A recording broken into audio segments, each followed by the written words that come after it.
नमस्ते माननीय प्रधानमंत्री जी, मैं धीरज सुथार, मैं राजकीय उच्च माध्यमिक विद्यालय कोंदवा, राजसमंद, राजस्थान से हूँ।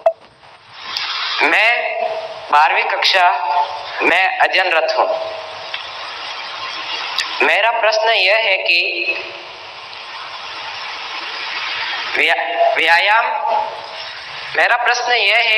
व्यायाम के साथ साथ पढ़ाई को कैसे मैनेज करें, क्योंकि शारीरिक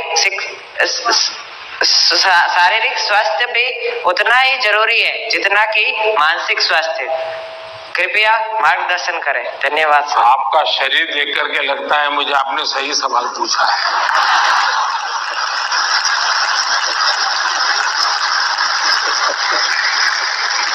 और आपकी ये चिंता भी सही होगी।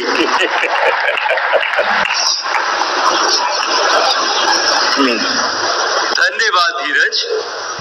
अपनी सांस्कृतिक परंपरा और बर्फीली चोटियों पर तैनात सेना के जाबाजों के शौर्य के लिए विख्यात उत्तर भारत के प्रमुख केंद्र शासित प्रदेश लद्दाख के पीएमसी केंद्रीय विद्यालय कारगिल की छात्रा नजमा खातून हमसे ऑनलाइन माध्यम से जुड़ रही है और प्रधानमंत्री जी आपसे प्रश्न पूछना चाहती है। नजमा, कृपया अपना प्रश्न पूछिए। माननीय प्रधानमंत्री जी नमस्कार, मेरा नाम नजमा खातून है। मैं पीएमश्री केंद्रीय विद्यालय कारगिल लद्दाख में पढ़ती हूँ। मैं कक्षा 10वीं की छात्र हूँ। मेरा आपसे प्रश्न यह है कि परीक्षा की तैयारी और स्वस्थ जीवन शैली बनाए रखने के बीच संतुलन कैसे बना सकते हैं? धन्यवाद। शुक्रिया नजमा। पूर्वोत्तर भारत के रत्न जनजातीय बहुल राज्य अरुणाचल प्रदेश के नाहरलोगुन गवर्नमेंट हायर सेकेंडरी स्कूल से एक शिक्षिका टोबे लामी जी इस सभागार में उपस्थित हैं और प्रधानमंत्री जी से प्रश्न पूछना चाहती हैं। नमस्कार माननीय प्रधानमंत्री जी, मेरा नाम तोबी लोमी है। मैं एक शिक्षिका हूँ। मैं government higher secondary school Naharlagun Arunachal Pradesh से आई हूँ।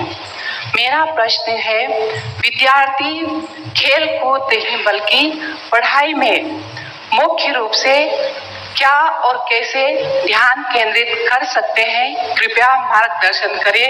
धन्यवाद सर। धन्यवाद मैम। प्रधानमंत्री जी, धीरज, नजमा और तोबी जी पढ़ाई और हेल्दी लाइफ में सामंजस्य कैसे स्थापित करें, इस विषय पर आपका मार्गदर्शन चाहते हैं।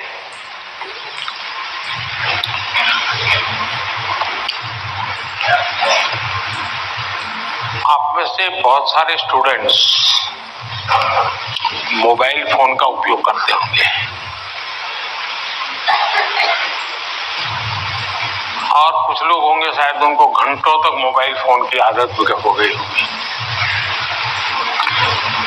लेकिन क्या कभी ऐसा विचार आया मन में कि नहीं मैं रिचार्जिंग में फोन रखूंगा तो मेरा मोबाइल का उपयोग कम हो जाएगा, इसलिए रिचार्जिंग नहीं करूंगा। अगर रिचार्जिंग नहीं करूंगा तो मोबाइल काम करेगा क्या? करेगा क्या? तो मोबाइल जैसी चीज जो रोजमर्रा देखते हैं उसको भी चार्जिंग करना पड़ता है, नहीं करना पड़ता है? अरे जवाब तो दीजिए। रिचार्ज करना पड़ता है, नहीं करना पड़ता है? अगर मोबाइल को करना पड़ता है तो ये बॉडी को करना चाहिए, नहीं करना चाहिए?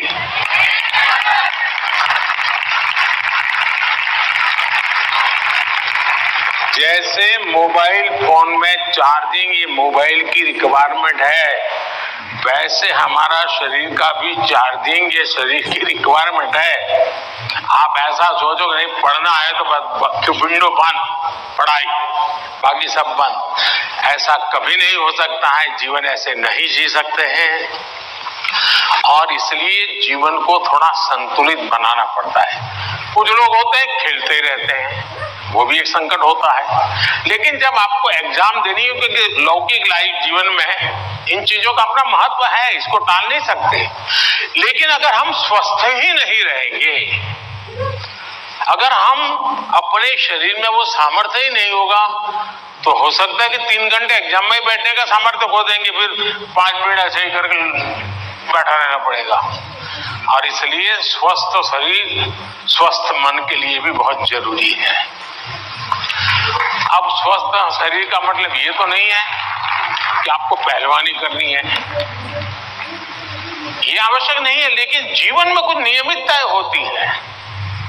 अब आप कभी सोचिए कितना समय है जिसमें आप खुले आसमान के नीचे सनलाइट में बिताए हो। अगर आप चलो पढ़ना भी है तो किताब लेकर के सनलाइट में बैठो ना भाई थोड़ी देर। कभी कभी बॉडी को रिचार्ज करने में सनलाइट भी बहुत जरूरी होता है। क्या कभी कोशिश की नियम से कि भाई मैं दिन में कैसे भी करके इतना तो मौका निकाल दूं ताकि मुझे सनलाइट के साथ नाता रहे।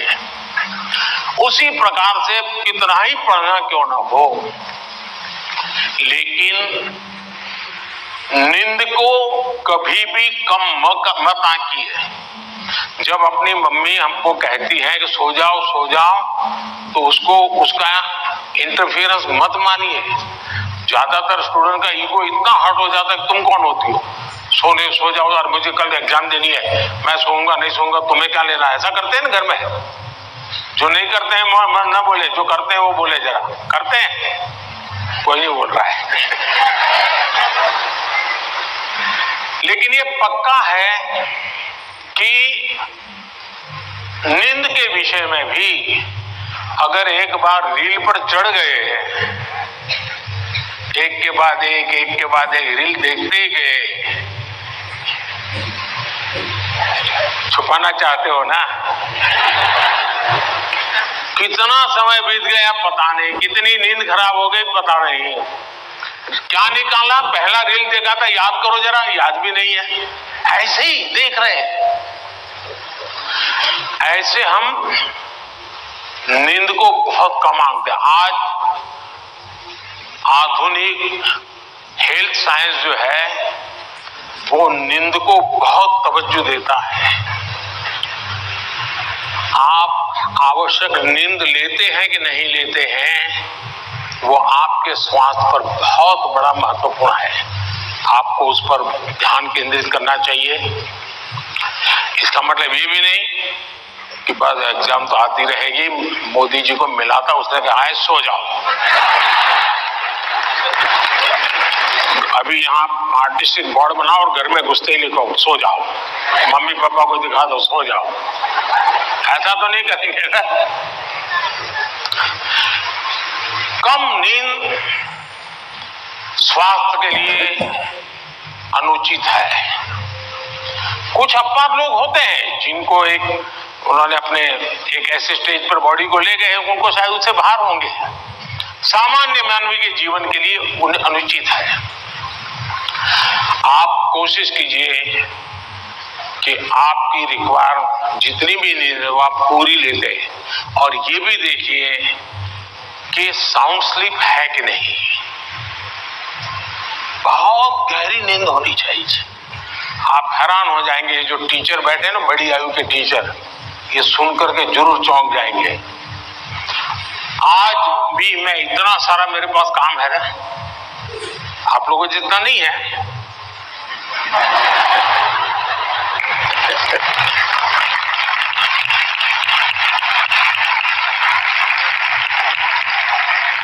लेकिन 365 दिन कोई अपवाद नहीं।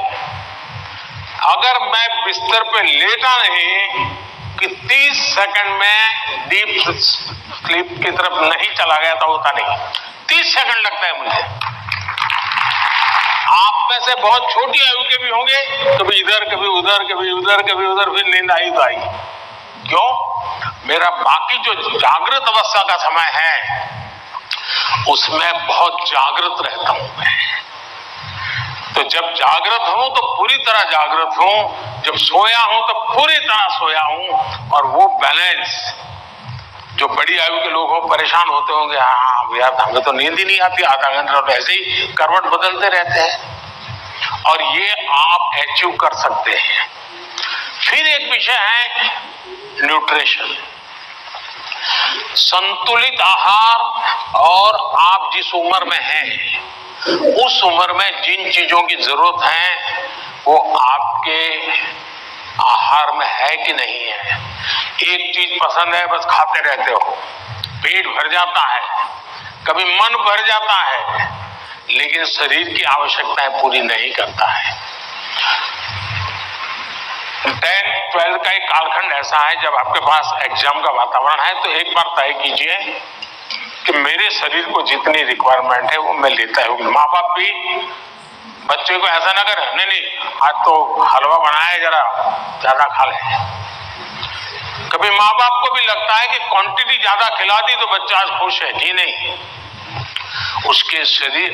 और इसके लिए कोई अमीरी गरीबी का मुद्दा नहीं है, जो उपलब्ध चीजें होती है उसी में से मिल जाता है, उसमें सारी चीजें रहती हैं। कम से कम खर्च वाली भी चीजें होती है जो हमारे न्यूट्रिशन को कैटर कर सकती है। और इसलिए हमारे आहार में संतुलन, ये भी स्वास्थ्य के लिए उतना ही जरूरी है। और फिर एक्सरसाइज, हमने पहलवानी वाली एक्सरसाइज करे या ना करे अलग बात है, लेकिन फिटनेस के लिए एक्सरसाइज करना चाहिए।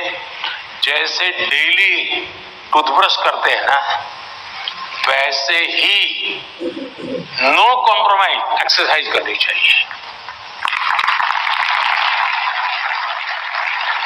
मैंने कुछ बच्चे अच्छे देखे हैं, वो छत पे चले जाते हैं, किताब लेके चलते हैं और पढ़ते रहते हैं, दोनों काम कर लेते हैं, कुछ गलत नहीं है।